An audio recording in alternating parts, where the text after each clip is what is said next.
नमस्ते।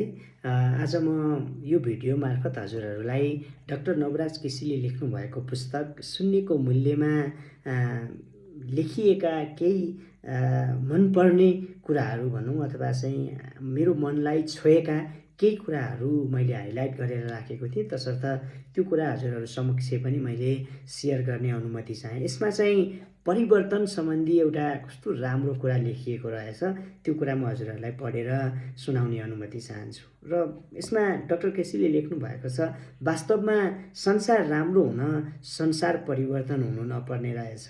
अनुभूति गर्ने मान्छेको मन थोरै परिवर्तन भयो भने मात्र पनि हिजोको भन्दा आज बहुत र बृहत सुन्दर संसार हामीले देख्न सक्ने रहेछौँ। नत्र यो पृथ्वी र संसारको आफ्नै जीवन छ, संसारको आफ्नै रफ्तार छ अनि आफ्नै आयु पनि छ।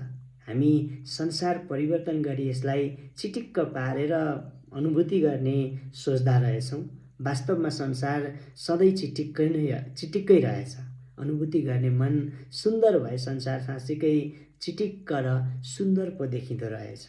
भन्नुको मतलब यहाँ हामीले संसारलाई सुन्दर देख्नका लागि अथवा सुन्दर संसार हेर्नका लागि यो संसार परिवर्तन नै हुनुपर्छ भन्ने हुँदो रहेनछ। हाम्रो अनुभूतिलाई, हाम्रो दृष्टिकोणलाई हामीले थोरै मात्र हिजोको भन्दा आज थोरै मात्र परिवर्तन गर्न सक्यौँ भने हामीले संसारलाई हेर्ने दृष्टिकोण चाहिँ एकदमै फराकिलो हुँदो रहेछ अथवा सुन्दर हुँदो रहेछ। किनभने यो संसार वास्तवमा आफै सुन्दर छ। यसलाई हामीले सुन्दर बनाइरहनु पर्ने अथवा चिटिक्क बनाइरहनु पर्ने जरुरत छैन। यो संसार आफै चिटिक्क छ, आफै सुन्दर छ, तर त्यो संसारलाई हेर्ने अथवा देख्ने हाम्रो जुन दृष्टिकोण छ, जुन अनुभूति छ, त्यसलाई चाहिँ हामीले परिवर्तन गर्नु जरुरी छ भन्ने कुरा चाहिँ यसमा प्रस्तुत गरिएको रहेछ।